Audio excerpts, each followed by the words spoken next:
Hello, and welcome to Structure.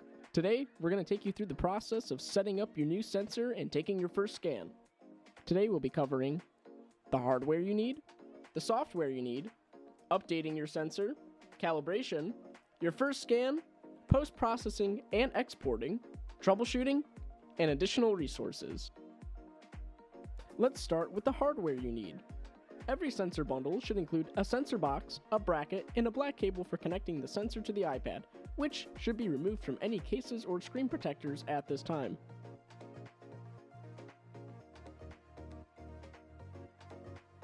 Inside the box, you will find a white charging cable, your Structure Sensor 3, a screwdriver, and some screws.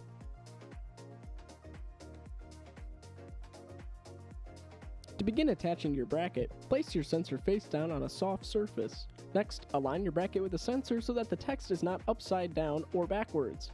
With the provided screwdriver, attach the bracket to the sensor by screwing the bracket and the sensor together at all four corners. You may want to charge your sensor before you begin using it. To do this, connect the white charging cable to any USB charging brick and then plug in the sensor. The LED light will start flashing blue, indicating that it is successfully charging. We also recommend using this time to upgrade your iPad's iOS. Once the sensor completes flashing and turns to solid blue, you can unplug the sensor and connect it to your iPad.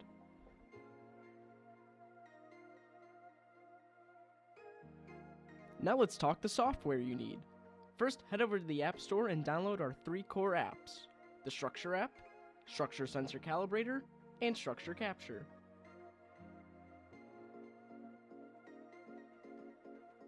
Let's start by opening the Structure app and plugging in our sensor. Here you can view the full array of your sensor, looking at infrared, depth, and depth and color. Additionally, you can check the internal diagnostics like battery life and serial number. Most importantly, this is where you check for the latest firmware to keep your sensor at peak performance. It looks like an upgrade is required. Let's go ahead and click the button. Remember, do not unplug the sensor until you are instructed to do so. Breaking connection during a firmware update can corrupt the sensor's OS.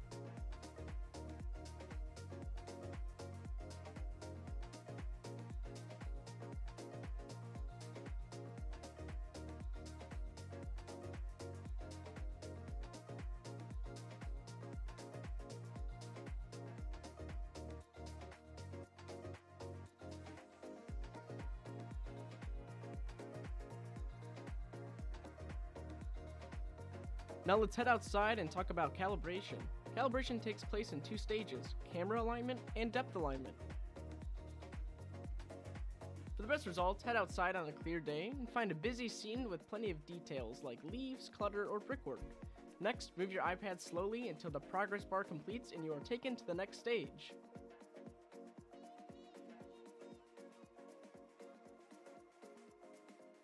Alignment is the silent hero of your scan, so it is crucial that you have a good alignment setup. Try looking for defined lines to use as a reference. Here, I'm using the front corner, as well as one here in the back. Let's take a moment to talk about your scanning screen. The bounding box is where the scanning happens. Once you start, everything in the box can be scanned and everything outside of the box will be ignored. You can control the box with your fingers.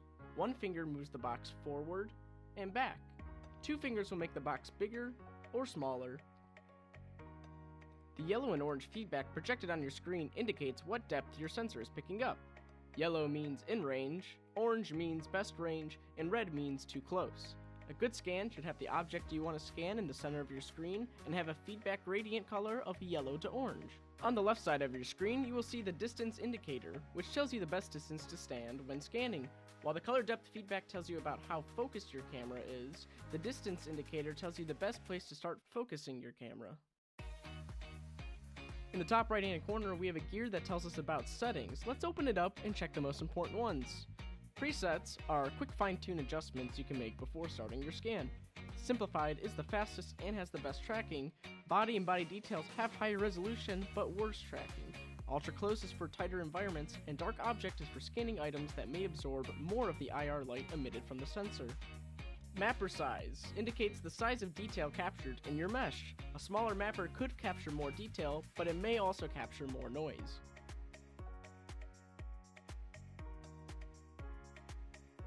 start your first scan, like this foot, simply keep your subject within the bounding box. Be sure to start your scan within the sweet spot of your distance indicator. You'll want to use a spray paint technique where you move the scanner up and down as well as from side to side. This gives your scanner more tracking data, which leads to better, smoother scans. From time to time, the sensor will say, please hold still for a keyframe. Please note these are color keyframes and not tracking keyframes. If you want a color to mesh with your 3D scan, pause. If not, feel free to ignore these messages. Now let's review your model. You can double check your shaded and x-ray views to ensure your critical sections got scanned. You can also process your scan to fill in small holes and add a color mesh. Finally, let's share your scan. Clicking the sharing icon in the top right corner of the screen, you can airdrop your scans, email your scans, or save them to your device or to any cloud drive. We recommend sharing your scans by cloud drives, not email. A scan file can be rather large. Now let's go over some troubleshooting techniques. Sometimes the sensor can disconnect, either because the iPad went to sleep or simply after prolonged usage. To fix it, let's try a connection cycle. Step 1 is unplug your sensor. Step 2, close the app and remove it from the background. Step 3, restart the app, but do not connect the sensor at this time, and go through your onboarding process.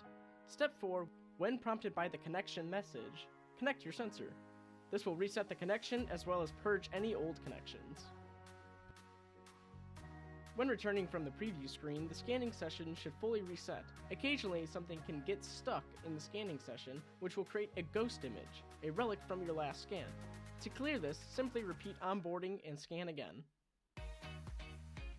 Sometimes a scan will look right while scanning, but once processed in the preview, you'll see that the scan is partially completed with a bisected sharp smooth line.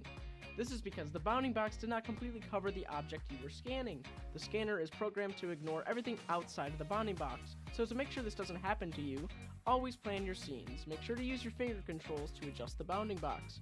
Ensure that the depth field covers the entire lengthwise side of whatever you are scanning, and if your object is on the ground, consider auto tabletop. This will automatically lock the bounding box to the ground, making it easier for you to position.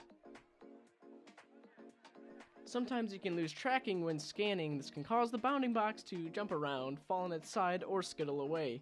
You can avoid this by calibrating your sensor outdoors regularly.